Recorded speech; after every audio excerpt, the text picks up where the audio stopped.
Et bonjour, bienvenue à tous pour cette nouvelle vidéo. Je suis pas tout seul, je suis avec mes collègues. Tes amis. Ouais. Mais dites bonjour! Au revoir. Cette vidéo va être longue. Non, j'ai pas beaucoup de place. Donc faut faire vite. Alors aujourd'hui, nous allons parler, comme vous le voyez, d'un général allemand. Et si vous l'avez reconnu, il s'agit d'Erwin Rommel, né le 15 novembre 1891 à Ça fait Heidenheim longtemps. an der Brenz, une petite ville du royaume de Württemberg, C'est proche d'Ulm et de Stuttgart. C'est où? Dans le Württemberg. C'est où? En Allemagne. D'accord, faut le préciser. Son père, professeur de mathématiques, prénommé lui aussi Erwin, avait épousé en 1886 Helena von Lutz, Elle était bonne. la fille du président du gouvernement du Württemberg. Karl von Lutz, oui, c'est le président du gouvernement du Württemberg. J'ai failli faire une bêtise. Leur union donne naissance à 5 enfants. Le premier enfant, Manfred, meurt en bas âge. Il était précoce. Enfin, il était. La efficace. deuxième est une fille, Helena, qui devient enseignante à l'école Steiner-Waldorf de Stuttgart. Erwin Rommel est le troisième enfant et suivent deux frères, Karl, pilote d'un avion de reconnaissance en Turquie pendant la Première Guerre mondiale, puis dentiste, et Gerhard, agriculteur puis chanteur d'opéra à Ulm. Son père devient directeur en novembre 1898 du Real Gymnasium d'Aalen, où il effectue la majeure partie de sa scolarité. Sa sœur le décrit comme un enfant très gentil et docile qui tenait beaucoup de sa mère. Passionné d'histoire, il n'est en revanche guère attentif dans le reste des matières. Son côté rêveur faisant de lui la tête de turc de sa classe. Il éprouve également de grandes difficultés à s'adapter à une discipline plus stricte que dans l'école de son enfance. À 14 ans, en 1905, Erwin change radicalement et s'améliore en maths. Il se met aussi au sport, en particulier au ski, au tennis et à l'aviron. L'année suivante, il se découvre aussi une passion pour l'aviation, qu'il partage avec son ami Hitler. August Keitel. Erwin aimait le souhait d'étudier l'aéronautique et de travailler à terme dans les usines Zeppelin à Friedrichshafen. T'as Klaus? Oui. Oui. Qu'est-ce qu'il y a?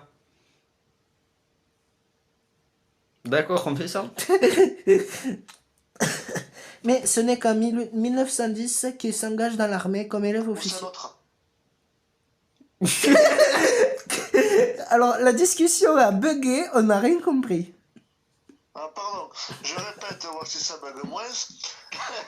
Est-ce que Keitel que t'as parlé il y a 2 minutes, est-ce que c'est celui qui a signé la capitulation à 45 ou c'est un autre?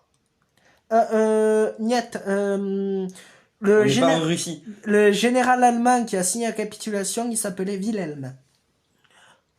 Ah, d'accord, bon, c'est pas grave, au moins Au moins, on apprend des choses.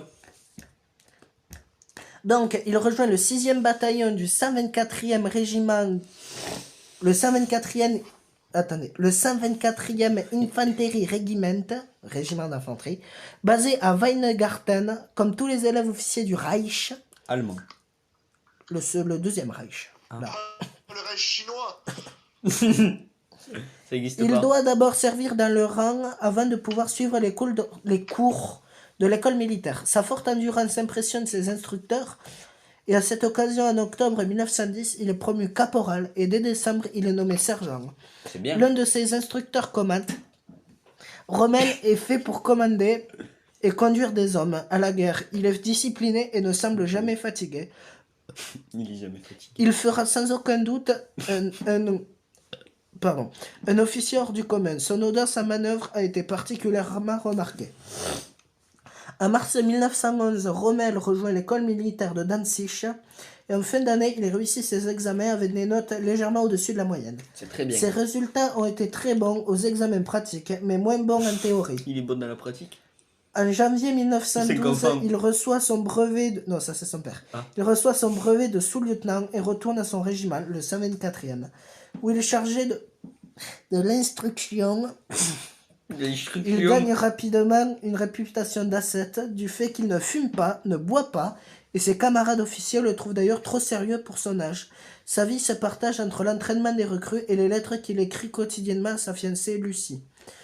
Le c'est mon 5 ex. mars 1914, il est détaché auprès du 49e Artillerie Regiment de campagne, régiment d'artillerie de campagne, à Ulm, où il apprend les manœuvres d'artillerie avec intérêt. Il retourne à son régiment d'infanterie le 31 juillet pour le commandement d'une section de la 7e compagnie.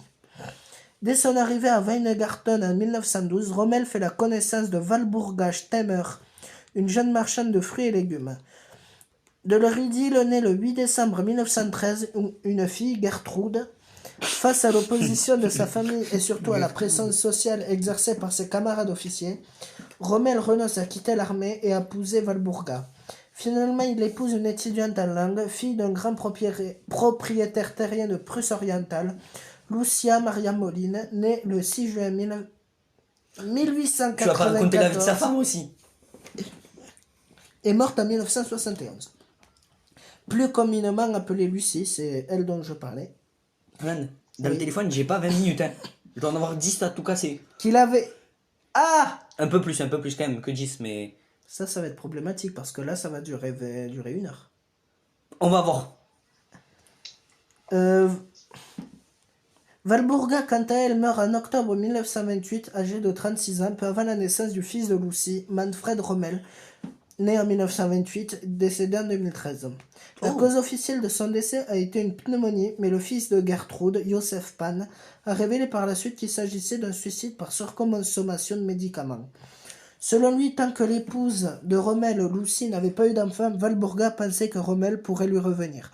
D'ailleurs, Rommel, tout au long de sa vie, avait gardé un contact étroit avec sa fille illégitime Gertrude, qui était officiellement présentée comme sa nièce. Au début de la Première Guerre mondiale, le 1er août 14, son régiment est mis sur pied de guerre, puis est engagé dans ses premiers combats le 22 août, aux abords de Bled, en Belgique, proche de Longwy. Rommel suit avec sa section l'ennemi qui se replie. Il part en reconnaissance avec 3 soldats et surprend près du village une vingtaine de Français en train de boire le café avant de se remettre en ligne. Rommel ouvre le feu avec ses hommes et abat plusieurs Français. Il organise ensuite avec sa section, sans attendre de renfort, l'assaut du village, au cours duquel il parvient à faire une 50aine de prisonniers. Ils étaient 3, je le rappelle. Ils étaient 3, je le rappelle. Ça fait beaucoup là quand même. Le 10 septembre 1914, le régiment de Rommel est engagé face à la 12e division d'infanterie dans laquelle sert Maurice Genevoix, à Vaumary, Sommène, Rumbecourt au Pau. Le 24 septembre, Rommel est blessé pour la première fois alors qu'il est seul, opposé à 3 soldats, dans un bois en Argonne près de Varennes. Poussé une fois de plus par son intrépidité à s'avancer un peu trop, il est décoré de la Croix de Fer de 2e classe, Eisernen-Kreuz. Début janvier 15, sa blessure à peine cicatrisée, il retourne dans son régiment sur le front de l'Argonne. Et le 29 janvier 1915, il reçoit la Croix de Fer de 1re classe pour une action d'éclat avec son régiment, lui permettant de prendre 4 fortins et une position perdue, en ne perdant que 10 hommes. Durant toute cette période, il sème panique dans les rangs français, en s'attaquant rapidement des positions avec de faibles détachements et en repartant aussi vite. Au milieu d'année, il est promu lieutenant et blessé une seconde fois à la jambe. Au début du mois d'octobre 15, il est muté à la tête d'une compagnie du bataillon de montagne du Württemberg, une unité d'élite en formation à Munzingen composée de 6 compagnies de tirailleurs et de 6 sections de mitrailleurs. Destiné à former 6 groupes de combat autonomes, ce nouveau type d'unité est donc doté d'un effectif supérieur à la normale. Il s'entraîne dans les montagnes de l'Albergue avant de rejoindre le front des Vosges en janvier 1916, où il combat notamment dans le secteur de Ilsenfürst. En octobre 16, le bataillon est envoyé sur le front de l'Est, dans les Carpates en Roumanie, à la suite de l'offensive victorieuse russe de l'été. du général Broussilov. Le 11 novembre 1916, sur le front roumain, la compagnie de Rommel monte le mont Leșcu, culminant à 1200 mètres. Il débouche dès le lendemain dans le sud des Carpates, à Karpiniș, où a lieu une violente contre-offensive roumaine, finalement repoussée. La compagnie de Rommel peut descendre dans les plaines de Valachie et en fin de journée prendre la ville de Târgu, plus ou moins. Fin novembre, il bénéficie d'une permission pour aller épouser Lucie à Danzig, mais début décembre 16, il a déjà rejoint son bataillon, qui est en train de prendre Bucarest. Il a fait sa lune de miel à Bucarest? Je sais pas. En janvier 17, pour s'emparer du village de Gageshti, la légende raconte que Rommel est resté allongé dans la neige par moins 10 jusqu'à 10 heures du soir, à quelques pas des positions roumaines, attendant que les Roumains s'endorment. Dès que Rommel estime la garnison endormie, il ordonne l'offensive et capture 400 soldats. Ah, c'est beaucoup. Alors qu'il n'en perd presque aucun. Cette action voit son bataillon d'être cité à l'ordre de l'armée.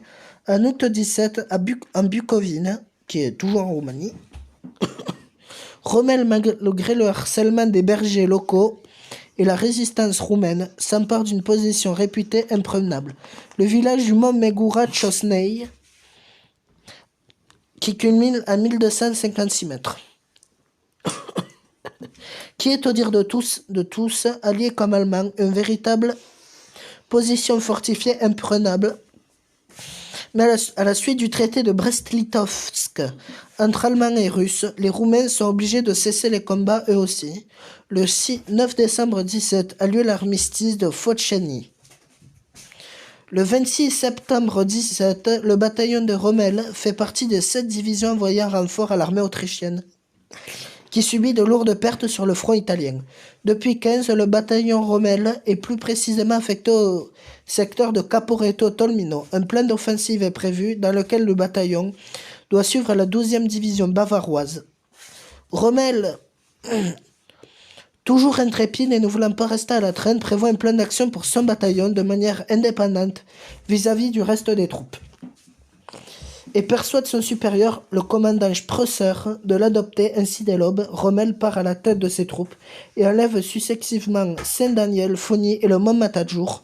En 48 heures, Rommel a parcouru 20 km à vol d'oiseau et monté à 2000 mètres à devancer tous les autres régiments austro-allemands, a capturé 150 officiers, 9000 soldats et 81 canons. Il n'a perdu que 6 hommes et ne compte qu'une trentaine de blessés.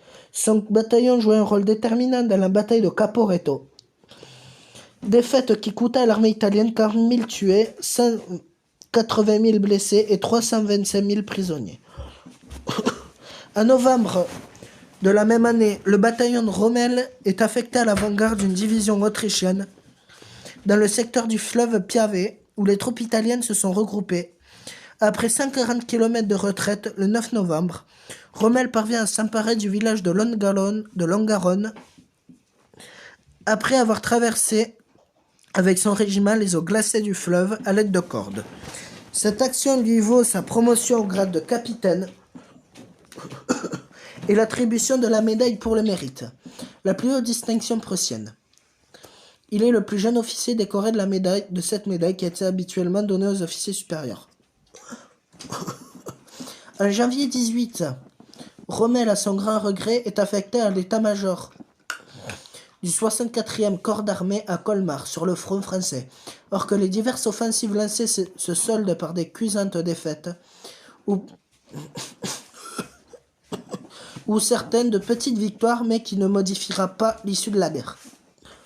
Rommel ne s'y sent pas vraiment dans son élément, lui qui n'a jamais apprécié la théorie et qui préfère le terrain. Comme un bon nombre d'officiers, il voit l'armistice du 11 novembre 18 comme une trahison des politiques vis-à-vis de l'armée, car pour lui, l'armée allemande n'était pas réellement vaincue. Bon, même s'ils n'auraient pas pu résister longtemps après. Fin décembre 18, Rommel retourne au 124e régiment d'infanterie de Weingarten, qui n'a pas bougé. Pendant son trajet de la frontière française à chez lui pour rejoindre sa femme, Comme bon nombre de militaires en uniforme, il est souvent insulté par la population et risque même à plusieurs reprises de se faire arrêter. Pour pouvoir s'occuper de sa femme, il l'a fait s'installer à Weingarten, où habite déjà sa mère.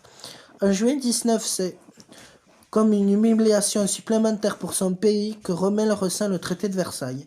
Le 1er juillet 19, le capitaine Rommel prend le commandement d'une compagnie de sécurité intérieure à Friedrichshafen. Cette compagnie est composée en majorité d'anciens marins rouges qu'il a la charge de faire rentrer dans les rangs et de transformer en parfaits soldats. La première fois que Rommel leur apparaît bardé de décorations, ils se mettent à le huer, veulent élire un commissaire politique et tiennent même une réunion politique révolutionnaire. Rommel y assiste et demande à prendre la parole. Il monte à la tribune et fait un discours assez court disant qu'il compte bien commander à des militaires et non à des criminels. Le lendemain, Rommel parvient à les faire défiler et ses soldats apparaissent si disciplinés qu'il est félicité par l'inspecteur Hahn, chef de la police de Stuttgart. Après la guerre, il demeure dans la Reichswehr, commandant une compagnie du 13e régiment d'infanterie, caserné à Stuttgart. Il est alors présenté comme un soldat d'esprit sérieux, jeune, très différent des fiers à bras, sans doute utile en temps de guerre, mais se pliant difficilement à la discipline et aux mornes exercices du temps de paix. Malgré les privations, les humiliations et différentes vexations ressenties par l'Allemagne, Rommel reste profondément légaliste et respectueux de la République de Weimar, bien que souvent opposé à ses décisions. Il accueille l'arrivée au pouvoir du général-feldmarschall Paul von Hindenburg par des mots caractéristiques de l'esprit militaire. L'arrivée au pouvoir du héros de Tannenberg est le signe du renouveau de la puissance allemande. Notre armée va ainsi retrouver la place primordiale qui doit être la sienne durant 4 ans. Nous n'avons remporté que des succès face aux Alliés. L'armistice de 18 n'a pas les conséquences d'une défection des militaires mais des politiciens. En septembre 27, Rommel fonde l'association des anciens combattants du bataillon de montagne du Württemberg, une association nationaliste qui s'occupe surtout de retrouver tous ceux qui ont servi dans ce bataillon d'élite et d'organiser une assemblée générale et un défilé tous les ans à Stuttgart. Le 1er octobre 29, Rommel est nommé instructeur à l'école d'infanterie de Dresde, poste qu'il occupe pendant 4 ans. À la suite de la préparation de ses cours et à l'expérience acquise sur le terrain, il publie un court manuel Infanterie greift an, l'infanterie attaque. Simple mais d'une grande clarté, ce manuel fut lu, entre autres, par le H. Le H, c'est le moustachu dont on n'a pas le droit de dire le nom sur Hitler. Sur YouTube.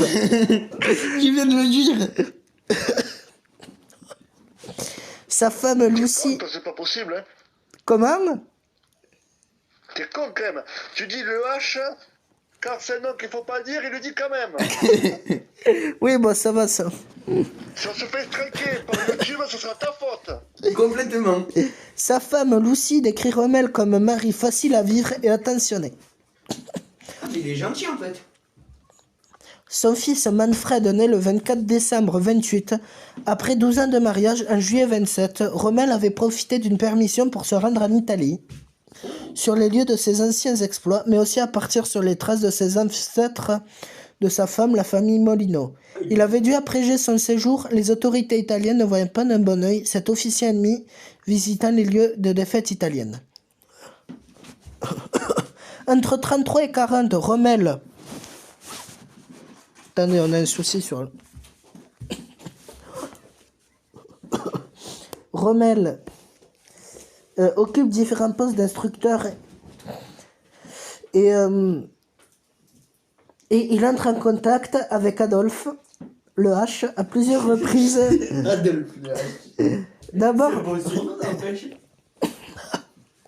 D'abord lors d'un défilé militaire, puis comme responsable de la sécurité personnelle de celui-ci. Début 40, Rommel est nommé commandant de la 7e Panzerdivision sur recommandation directe d'Adolphe. Rommel, dans une lettre, commente en ces termes la prise du pouvoir par les nazis en 1933.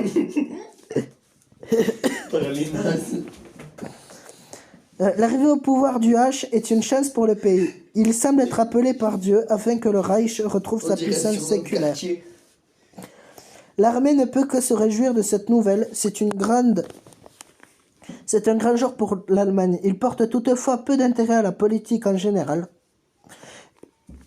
et le voit surtout comme un patriote, même s'il accueille avec bonheur la loi du 25 mai 1935 renforçant l'armée. Le 10 octobre 1933, Rommel reçoit en plus de son grade de commandant le commandement du 3e bataillon des chasseurs de Goslar, les Goslerer Jäger, du 17e régiment d'infanterie. Cette unité d'élite passe pour être l'une des meilleures du jeune Reich et tous ses membres sont d'excellents skieurs. Âgé de 42 ans, Rommel démontre à ses officiers son excellente forme physique.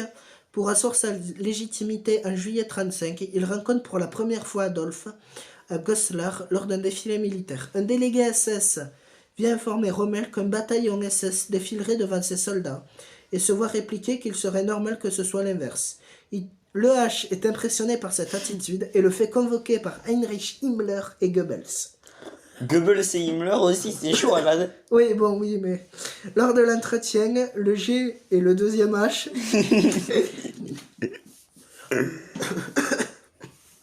reconnaissent que faire défiler des SS devant un bataillon d'élite est une erreur et on impute la faute à un subordonné, un peu trop zélé. Hitler félicite Rommel pour l'excellente tenue de ses hommes, se fait dédicacer un exemplaire de l'infanterie attaque. Il lui assure que sa fidélité au régime ne sera pas oubliée. On va pas parler du livre du H. Niet. Je pense que si on parle du niveau du H, on risque de se faire bannir de YouTube pour de bon. Oui.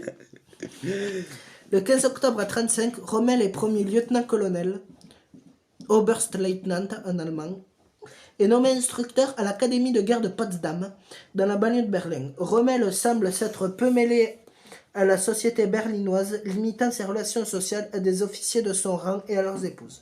Il se garde de prendre position dans les rivalités entre l'état-major de l'armée et les chefs Nazgûl. Comme étant... Les Nazgûl, tu sais dans quoi c'est? Le Seigneur des Anneaux, oui. Commentant les mouvements italiens en Éthiopie et la guerre contre le Négus.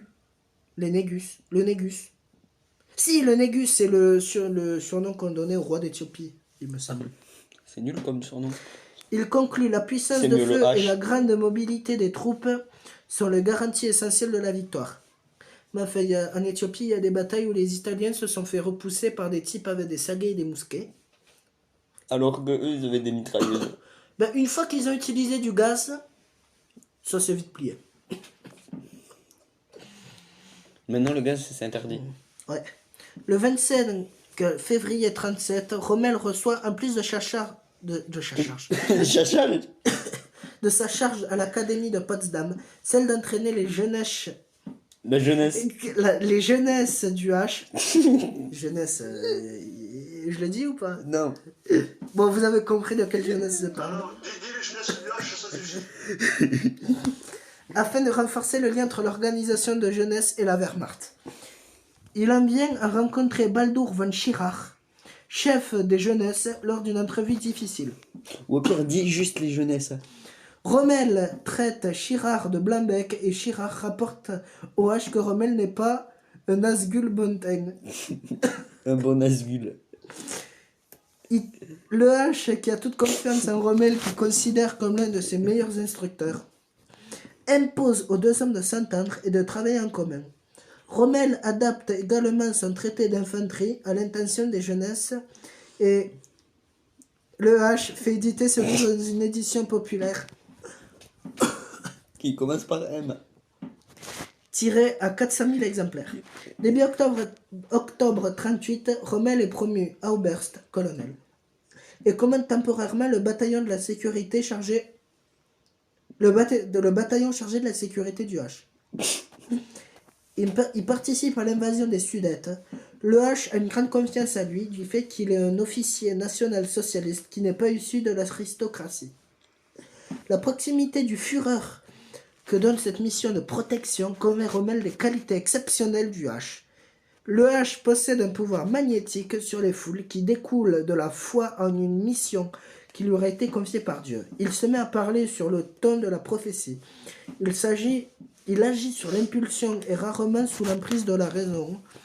Il a l'étonnante faculté de rassembler les points essentiels d'une discussion et de lui donner une solution. Une forte intuition lui permet de deviner la pensée des autres. Excusez-moi, je fais coroter, ça fait ça quand je parle du H. Oui. Il connaît par cœur les livres qu'il a lus.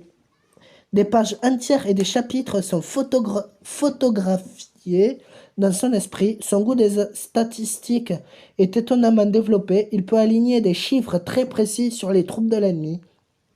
Moi, j'ai du mal à faire un plus un. Non, je plaisante. Après 3 ans comme instructeur à Potsdam, Rommel est nommé en novembre 1938 directeur de l'Académie militaire thérésienne, située à Vienne.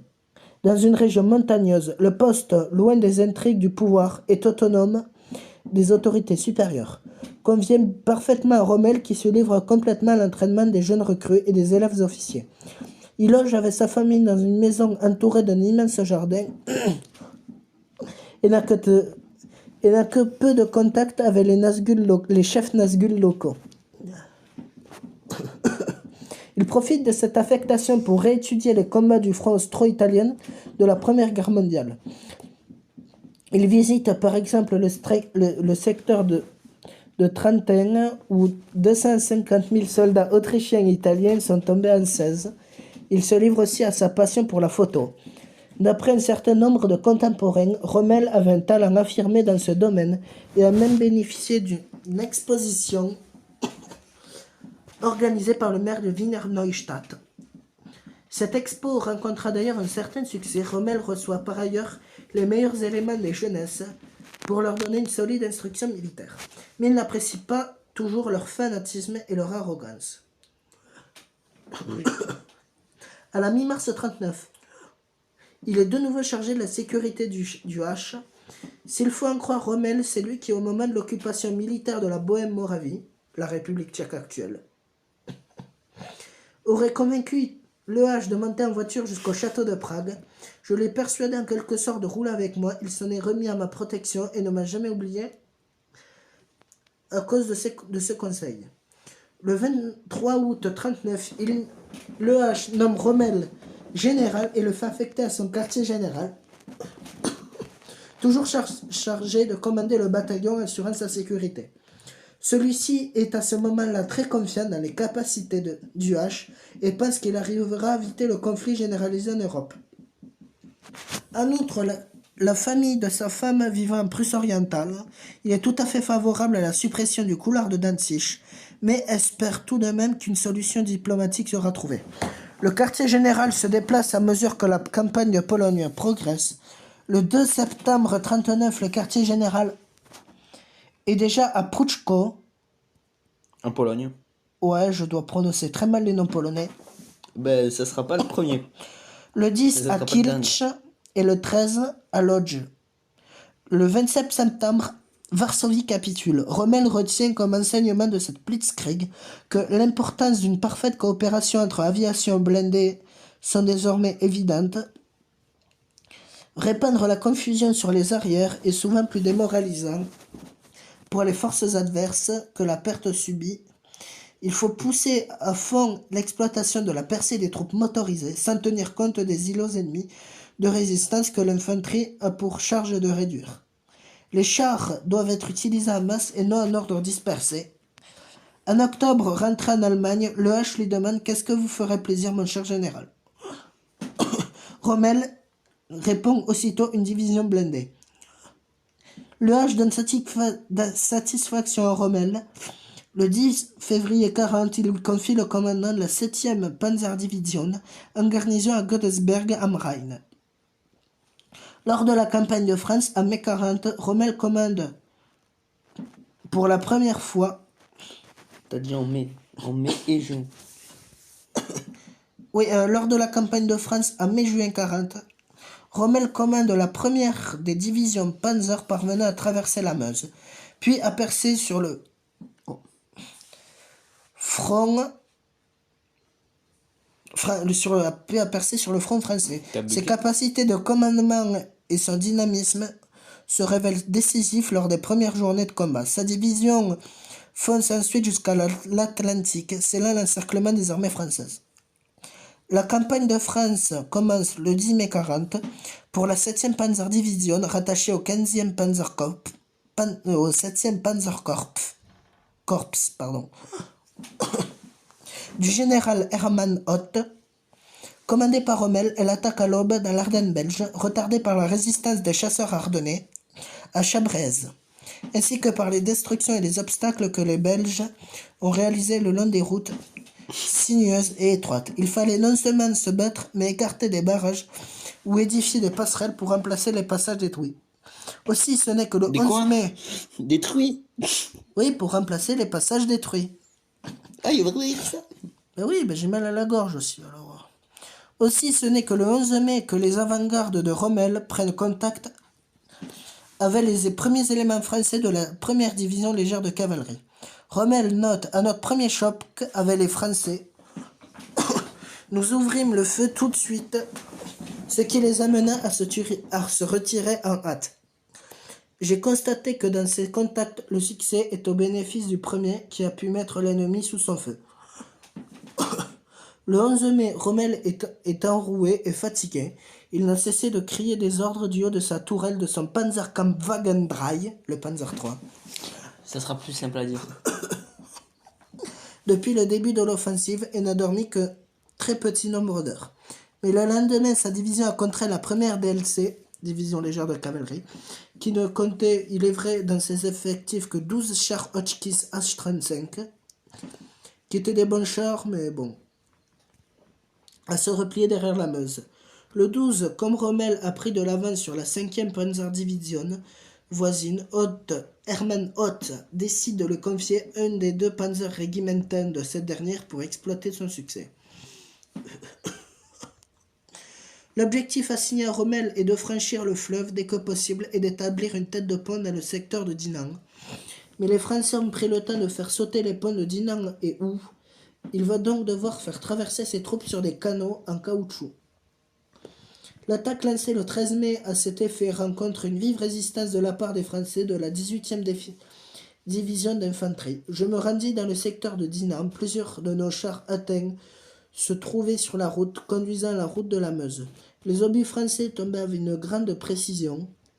Nos canaux étaient détruits les uns après les autres par les tirs des Français et la traversée ne s'effectuait pas. Je vous prie de m'excuser. Il est en train de décéder en pleine vidéo. C'est bon, ça va mieux.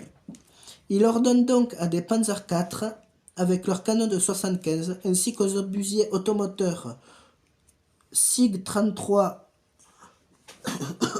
de 150 mm, d'appuyer le franchissement avec des tirs tendus, et grâce à cette protection, la traversée peut finalement s'effectuer.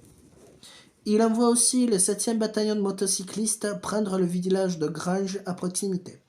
Sur l'autre rive, les combats font rage. Rommel doit repousser une contre-attaque de blindés légers. Le 14 mai, une contre-attaque française chasse les Allemands du village de Haut-le-Vastia. Rommel ayant donné l'ordre la veille au génie de rétablir les ponts, fait accélérer le passage des chars par ceux-ci pour renforcer la tête de pont établie. En se rendant en reconnaissance à la lisière du bois donné, Rommel, qui est monté dans un char, est blessé à la joue gauche par un feu nourri français. En effet, la contre-attaque française est vigoureuse et les hommes motivés. Un canonnier français a détruit 7 blindés à lui tout seul, mais les renforts allemands affluent et la Luftwaffe, qui est l'aviation allemande, maîtrise le ciel, qui oblige les chars français à se cacher malgré tout. La victoire reste incertaine jusqu'à ce que le 25e Panzerregimenten attaque et rétablisse la situation en faveur des Allemands.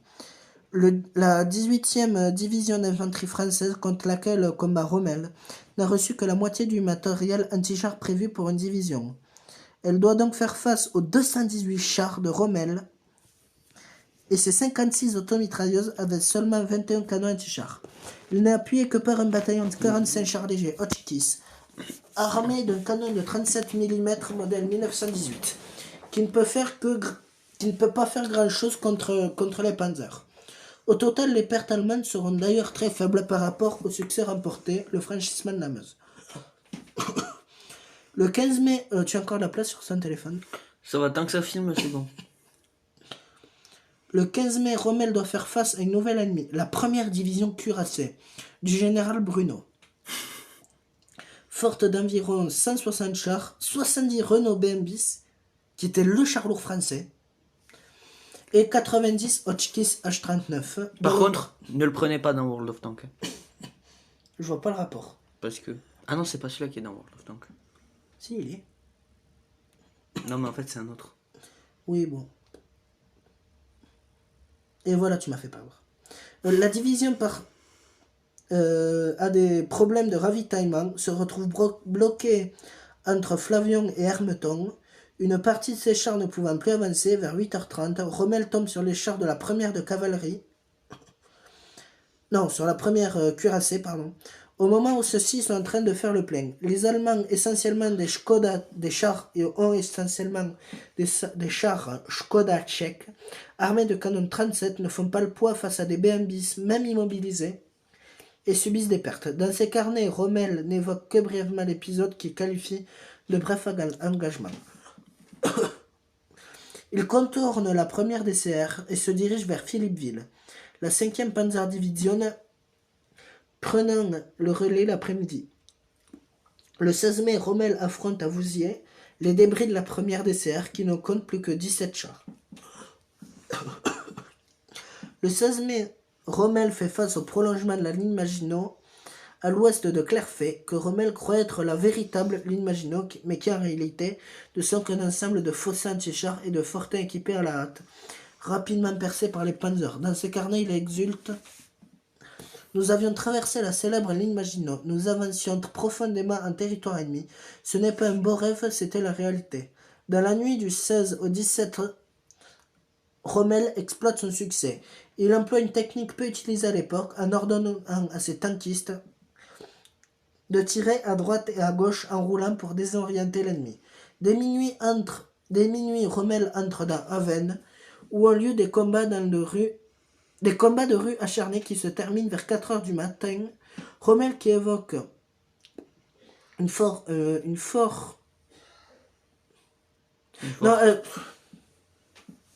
je sais plus lire. Il est mauvais. C'est un mauvais youtubeur. Mais abonnez-vous quand même, on est sympa. Oui. Bon, en fait, il dit que les Français ont une mauvaise liaison radio avec leur commandement. Et donc, il décide de poursuivre sa percée vers l'ouest avec des éléments de pointe de la division. Il traverse sans rencontrer de résistance les lignes françaises, plongé dans le chaos. Il traverse Maroual et s'empare d'un pont intact sur la Sambre à Landrécy. Il pousse vers l'ouest jusqu'aux environs du Cateau, qu'il atteint vers 6h15. Il se trouve dans une position vulnérable, alors que le gros de la division se trouve à 50 km en arrière et que ses chars manquent de carburant et de munitions, laissant sur place les chars de l'Oberst Karl Rothenburg.